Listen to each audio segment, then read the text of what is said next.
Eu tenho alguns vizinhos, eu tenho um flamenguista, né, num outro prédio. Não tinha um vizinho melhor? Cara, é horrível, porque o cara, ele grita gol, ele comemora. E ele tem uma voz chata, e ele comemora de uma maneira chata. Seu vizinho? Ele é um vizinho, não é vizinho direto, ele é prédio vizinho. Ah, prédio vizinho. Só que da minha sacada, assim, é quase muito próxima a sacada dele e a minha. Você o conhece? Nunca nos falamos, nunca. Só que esses dias, por exemplo, me irritou muito, né? Eu soltei um volta pro Rio. Eu soltei, eu não aguentei.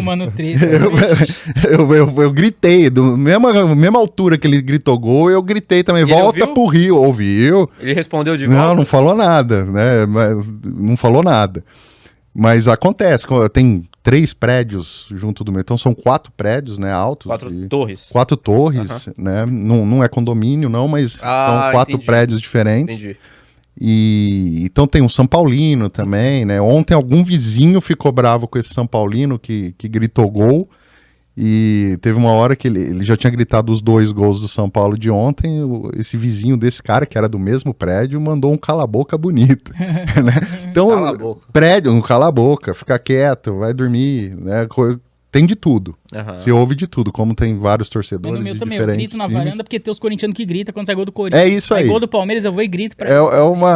Fica se gritando ali. Eu morei em São Paulo. Em São Paulo isso é pior ainda.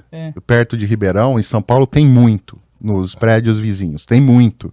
Quando sai, porque acho que, eu não sei se a quantidade de pessoas que são mais aficionadas por futebol, né, eu não entendo muito bem a diferença, mas lá, quando sai gol, muitos apartamentos gritam. Quando sai gol do outro, muitos apartamentos gritam. Aqui você vê que é meio localizado, né, tanto que eu já sei, ó, ali é o São Paulino, ali tem um flamenguista, corintiano eu nunca vi, mas eu sei que tem um lá em cima. Sempre tem corintiano. Sempre, não, é uma praga, né. O Abel falou, talvez essa última entrevista dele tenha sido a pior entrevista da história dele. Foi desastrosa e ele conseguiu piorar ainda na nota que ele emitiu. Eu não acho que tenha sido uma nota, um pedido de desculpas. Não teve a palavra desculpas. Eu acho que ele, enfim, ele nem entende o que aconteceu ainda. Talvez por ser de outra cultura, onde essas pautas são menos discutidas do que aqui no Brasil, né? Ele já tá há muito tempo no Brasil, né? Mas, cara, não sei se o cara assimila isso na hora do nervoso. Ele tava numa entrevista visivelmente transtornado. Desde o começo da entrevista ele estava transtornado. O Danilo havia falado sobre a coletiva do Abel no sábado, que até a gente usou o termo desastrosa, e a gente não pode deixar de falar sobre esse tema, cara, que não tem jeito. O Abel é um cara que eu admirava bastante. Até 2023, ele dava coletivas maravilhosas, né? A gente via com atenção as coletivas do Abel, ele era uma questão filosófica da coisa, humanitária da coisa, mas nesse ano, não sei se as derrotas fizeram com que ele ficasse um pouco mais desequilibrado, ele tá distribuindo patada, ele tá tentando ensinar o torcedor a torcer, o jornalista a fazer o trabalho dele, sugerindo até manchete. Teve uma reação completamente desproporcional, uma pergunta extremamente pertinente da jornalista no último sábado, mas a coletiva inteira foi muito ruim, entendeu? Ele sempre distribui patada sem a menor necessidade em quem tá fazendo o trabalho. Eu não sei se os jornalistas agora já ficam com um pouco de receio de fazer alguma pergunta mais dura, porque a resposta vem na veia, o Abel vai na jugular dos caras. Então, não sei o que vocês estão achando desse comportamento do Abel, cara, mas na minha visão, o Abel ele tem se perdido muito esse ano, não sei se por culpa das derrotas, mas não sei se tá acontecendo alguma coisa lá dentro, ou se o Abel tá só mostrando quem ele realmente é, eu não sei, tá? Tô só levantando aqui, porque vencer, ele sabe, mas acho que tá faltando saber perder e, assim, aceitar crítica, fazer autocrítica, entendeu? Não tem problema nenhum em você errar, ninguém só ganha, ele mesmo fala.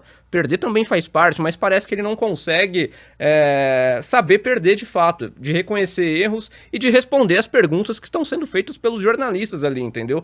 Alguém faz uma pergunta um pouco mais específica sobre esquema tático, ele já vai na jugular, ensina torcedor a torcer, jornalista a fazer trabalho. Confesso que tá bastante incômodo pra mim assistir as coletivas do Abel e eu lamento demais, porque o Abel tá se perdendo completamente, na minha opinião, não sei na de vocês. Queria que todo mundo falasse, por favor. Eu não tenho aí uma bola de cristal para identificar exatamente o que está acontecendo. Mas eu acho que pode ser, não sei se é muito, agora ele tá mostrando quem ele é, eu acho que não é muito por aí, eu acho que tem mais a ver com talvez... Eu quero acreditar que não. Eu acredito, como a gente faz anos que tá acompanhando, né, é muito difícil a pessoa segurar tanto tempo algo que ele não é, eu acho que passa muito mais por exaustão, por pressão, não tá resistindo mais à pressão que é colocada nele, por exaustão, por cansaço, tá metendo o pé pelas mãos em várias situações, como o Danilo mencionou, pode ser também um pouco cultural, algumas coisas que vêm desde a infância, desde criança, né, é outra cultura, não tão diferente, mas acaba sendo, né, não existem temáticas tão aprofundadas, talvez ali de onde ele veio, quanto já existem aqui. Então quando ele extrapola, ele talvez não perceba que ele está extrapolando muito aqui pra gente. Né? Para ele é só uma extrapolada. E aqui, porque se você recordar, nós sempre tivemos treinadores, hoje está se dando uma carga maior para esse tipo de comportamento ríspido, mal educado e tudo mais, mas o Brasil sempre teve isso, né? Lógico, eu não estou pondo pano. O Felipão era muito assim, Muricy, enfim. E o Muricy sempre foi extremamente rabugento, né? O Leão teve momentos também, né? Então, o próprio Renato Gaúcho é outro que vem sofrendo aí uma pressão. E você vê, o Renato Gaúcho também tá dando patada e tudo mais, porque é pressão, né? Ele tá sofrendo pressão no Grêmio agora. E eu acho que passa muito por aí. A questão é lógico que tem que pôr a mão na cabeça, tem que ter um pouco de autocrítica, tem que rever comportamento, ele tem que entender um pouco mais, quando tá todo mundo falando, tirando o hater de internet e tal, algumas coisas até concordo quando ele falou, né, torcedor de internet, porque ele tenta blindar os jogadores, né, o que eu entendi desse discurso especificamente foi que ele tenta blindar os jogadores, né, e acho até válido blindar, porque se você for seguindo só os haters, você tá perdido, você vai achar que você não presta, sendo que tem uma boa parte da torcida que tá apoiando, né. Eu acho até que é a maior parte da torcida. Eu busco ver muito a questão de curtida, né, comentário, né? Quando eu tô mais à toa, eu fico avaliando isso, né? E de fato o que eu percebo é que a maioria tá apoiando o elenco, apoia os jogadores, né? Até mesmo por isso, acho que o Abel deveria entender esse cenário que existe de apoio e não sofrer tanta pressão assim quanto ele sofre e não perder a mão como ele perde, né? Falando coisas realmente assim graves, né? Então acho que é um momento de autocrítica intenso, né? E necessário, extremamente necessário.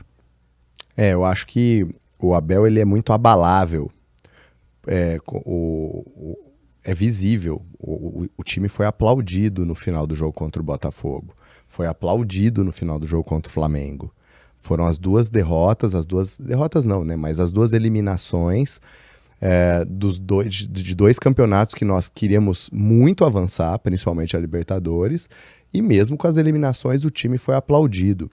Acho que de tudo, essa é a mensagem que o Abel tinha que tirar, que ainda que exista a cobrança, e ela vai sempre existir, em geral a torcida está com ele, 75% da torcida está com ele. Só que os outros, assim como na política, os 20, 30% remanescentes são barulhentos. E ele se abala muito com esse barulho dos barulhentos. E ele chega visivelmente transtornado. Se eu assistisse a entrevista do Abel no mudo, pelo semblante dele, dava para perceber que ele estava transtornado. Sim. E ele é um transtorno seletivo, porque ele não fica transtornado no dia que o time é eliminado. No dia que o time é eliminado, ele engole seco, bota a cara lá, ou no dia do jogo. Teve um jogo que nem teve entrevista, não lembro qual foi agora, acho que foi contra o São Paulo, né? Que a gente ganhou, mas não teve entrevista. Mas ele deixa para descontar a raiva que ele está acumulando quando ganha. Uhum. Então, isso perde mais ainda o sentido, porque depois de um 5-0, o Abel tá transtornado daquele jeito, não faz o menor sentido. Não faz o menor sentido. Mas era o acúmulo pelas críticas dos 20, 25% que ele veio trazendo desde a eliminação contra o Botafogo na quarta-feira. Então, para mim, o Abel é um caso que eu não sei se ele faz ou se ele pensa em fazer, mas ele precisa de muita terapia. Ele precisa de muita terapia. E não é só a mulher dele falando para ele não comprar mais carro que vai resolver, não. Não. Ele precisa de um acompanhamento profissional, porque ele precisa entender que ele vai ter que sempre lidar. A carreira dele, ela corre sérios riscos de ficar restrita a um grande clube, e é isso, tá tudo bem, o cara é milionário sendo técnico de um dos maiores clubes do Brasil. Só que ele provavelmente vai ter mercados sendo fechados por conta do comportamento dele no futuro. Seleção brasileira, eventualmente... Portuguesa, talvez. A seleção portuguesa, clubes de grande porte da Europa, ou de repente num primeiro momento de médio porte, mas com o talento que ele tem como treinador, ele possivelmente chegaria a um clube de grande porte, e por conta desse tipo de comportamento ele não vai ser chamado. Então, eu vejo com muita tristeza isso, porque assim como eu já falei no nosso bate-papo anterior, eu desconstruí o Filipão para mim. Não tenho mais idolatria pelo Filipão. Eu falei isso já num pós-jogo nosso uma vez. Não me recordo. Deve estar gravado aí em algum lugar. Vamos buscar. Eu não tenho mais idolatria pelo Filipão, porque ele foi acumulando episódios e mais episódios desse comportamento nojento, assim, e eu vou perdendo e o Abel tá indo pelo mesmo caminho, e o até Abel... um pouco mais grave, na minha opinião, viu? Porque como é que você pode ter um ídolo que trata as pessoas como ele vem tratando? Descontando em quem não tem nada a ver com as frustrações só que ele vem acumulando. Só faço uma defesa do Abel, porque eu acho que ele também é tratado de uma forma muito injusta por muitas pessoas. E não só a questão de xenofobia, como é uma coisa que constantemente ele sofre, mas as questões das críticas mesmo. Como eu já falei aqui, o Palmeiras empata um jogo, ninguém presta, é pardal, é não sei o quê. E um cara que já ganhou tudo que ele ganhou pelo Palmeiras, eu acho que na cabeça dele ele não entende como recebe tanta crítica um trabalho tão vitorioso. Na Europa é outra mentalidade, ele é de outra cultura. Por exemplo, o Klopp no Liverpool, talvez um dos maiores da história do Liverpool. Ele ficou 9 anos lá, ele ganhou uma Champions e uma Premier League, só, em tese. E assim, e lá ele é muito idolatrado em 9 anos. Aqui o cara já ganhou 2 Libertadores, 2 brasileiros, Paulista e tudo mais, Copa do Brasil, e é muito, e recebe muita crítica. E ele fala muito isso, o torcedor de internet, como você citou, torcedor que fica atrás de uma tela, não sei o quê. Então ele vê isso, e é muita gente, é uma galera barulhenta. Então eu acho que ele é muito atacado injustamente. E não só ele, como jogadores. Ele mesmo fala. Aqui o torcedor mata os jogadores. Ele sempre fala do Breno Lopes, que foi chutado pela torcida e agora tá indo bem no Fortaleza. Então, assim, eu acho que pro Abel é muito doido isso. Esse monte de crítica para um trabalho bem sucedido. Ele sabe que ele é bom, o trabalho é bem sucedido, é bem feito. Não tem o que falar. Não tem como você contestar o trabalho do Abel no Palmeiras. Pode contestar um jogo aqui, um campeonato ali, mas o trabalho em si, se você pegar toda a era Abel, é muito vitorioso. Não tem o que falar. Não tem uma vírgula pra você falar do trabalho. Não tem como ser melhor. É muito bom. Então, é reclamar de boca cheia mesmo. Sim. Então, assim, essa é a minha defesa que eu faço ao Abel. E aí é muito no que vocês falaram. Ele tá muito de saco cheio de tudo isso e ele vai descontando isso em pessoas que não tem a ver com... Mas pra um cara que trabalha com esporte, do nível que ele trabalha, um esporte profissional de altíssimo nível, do principal esporte do planeta, sim, o cara tem que estar preparado para isso. Não pode um profissional chegar hoje e se deixar abalar por conta de hater de Instagram. Eu acho isso um absurdo, é um despreparo enorme. Eu trabalho com esporte e eu desde cedo oriento, ensino aos meus alunos que não se abalem com decisões de arbitragem ou coisas do tipo. E o resultado disso, ele é real. Você consegue fazer com que um atleta, com que um esportista aprenda a aceitar o resultado do jogo. Sim. E aprenda a aceitar a crítica de quem quer que seja e não se abalar com isso. Ou não, pelo menos não se abalar a ponto de virar um dragão numa entrevista coletiva, de soltar fogo por todos os lados.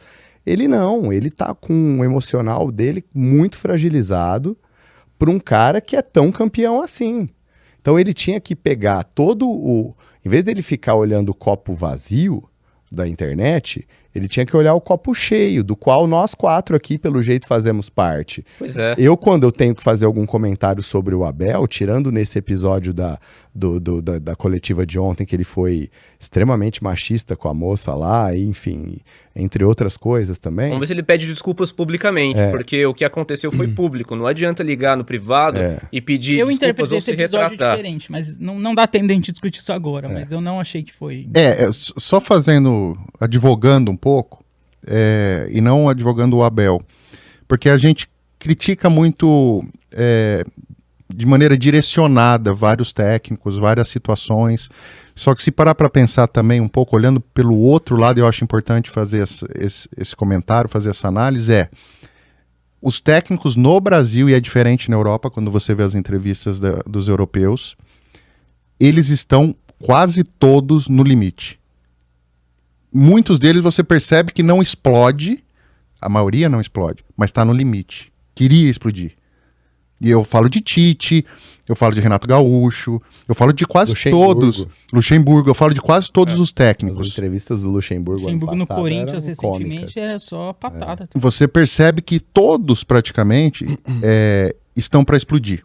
Ou seja, aqui no Brasil existe uma cultura, de repente, de haver uma pressão, talvez até mesmo por parte da imprensa, uma pressão exagerada que vai minando toda a paciência, todos os recursos emocionais que o indivíduo tem. Então, fácil a gente falar que, né? Exato. Não estando lá no lugar. Mas o cara, ele vai sofrendo, ele vai segurando, ele vai lidando, ele vai lutando, até chegar uma hora que ele...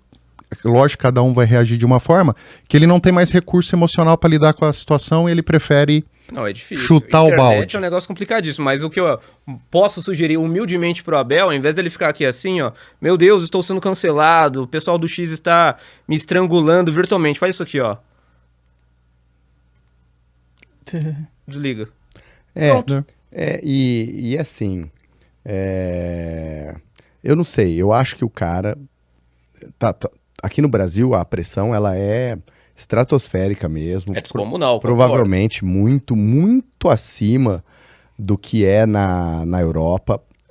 O jogo do futebol brasileiro, ele é muito mais intenso do que o jogo do futebol europeu. Qualquer pessoa que assiste a uma partida do Campeonato Brasileiro e depois muda para uma partida de uma Champions ou de um campeonato da Premier League, por exemplo, parece que você está assistindo outro esporte. Aqui os caras se matam pela bola, se quebram, o nível de agressividade dentro do campo é muito grande. E isso está transpondo as linhas, está saindo fora do campo, tá invadindo as coletivas, indo para as arquibancadas novamente. Só na última semana a gente teve vários episódios de coisas estranhas acontecendo na arquibancada, o torcedor mostrando genitália, o outro fazendo gestos racistas, todo jogo novamente voltou a acontecer isso. Então, assim, a intensidade do futebol, brasileira, ela é muito acima mesmo. Isso que o Diego falou, na minha opinião, explica o comportamento do Abel, mas não justifica. Sim. Sim. Não podemos passar pano pra esse tipo de coisa. Não, de jeito nenhum. Eu não tô falando só pelo fato da coletiva do sábado. Não é a coletiva do sábado. Pô, são várias. A gente passa todas as coletivas. São várias vezes consecutivas que o Abel vem tendo esse comportamento, entendeu? Várias. A minha posição, na verdade, foi: vamos criticar o Abel, mas vamos fazer também o ambiente do futebol ter uma autocrítica. Sem dúvida. Eu acho que é um momento para... Não só o Abel, não é só o Abel que tem que repensar. Quem só dá bordoada no Abel da imprensa também está no momento de repensar. Porque parece que vamos pôr mais fogo ali. Dos dois lados. Vamos pôr mais fogo que ele vai explodir. Ele vai explodir, fica jogando gasolina. Da audiência. Exato. Então, ele errou, é grave, ele tem que fazer uma autocrítica, ele tem que se retratar, ele tem. Ponto. Fato.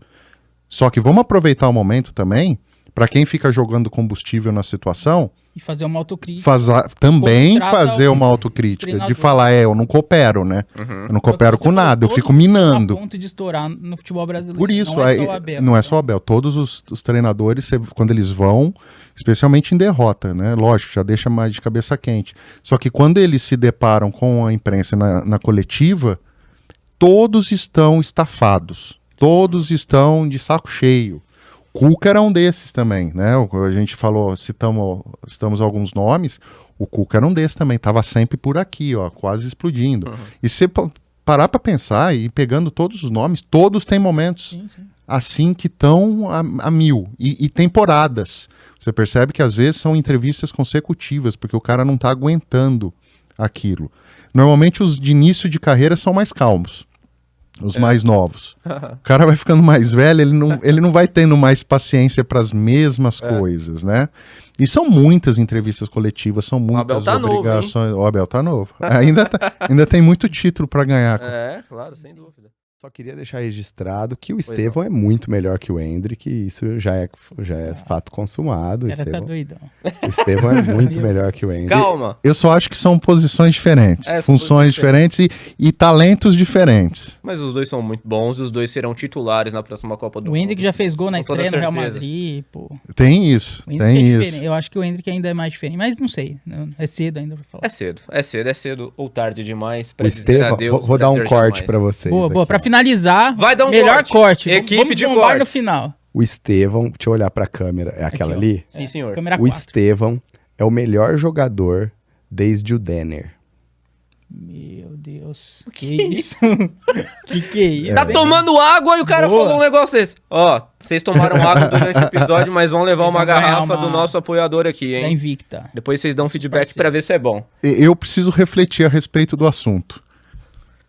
Preciso refletir a respeito do assunto. No pós-jogo você durante o nosso próximo pós-jogo. Tá bom? A gente reflete melhor e desenrola melhor que Ronaldo, melhor que Ronaldinho Gaúcho, melhor que Kaká. O Estevão é o melhor jogador que eu já vi desde o Denner. Desde o Denner. Melhor que Valdívia? Ou é brasileiro que você tá falando brasileiro? Brasileiro, brasileiro. Vou embarcar naquele videozinho que vocês fizeram do Valdívia. O Valdívia é melhor que o Estevão. Muito melhor, mas é muito melhor. Valdívia vai chegar no Valdívia aí, se ele vê. Ele viu aquilo lá. Ele já compartilhou o vídeo nosso. Ele viu.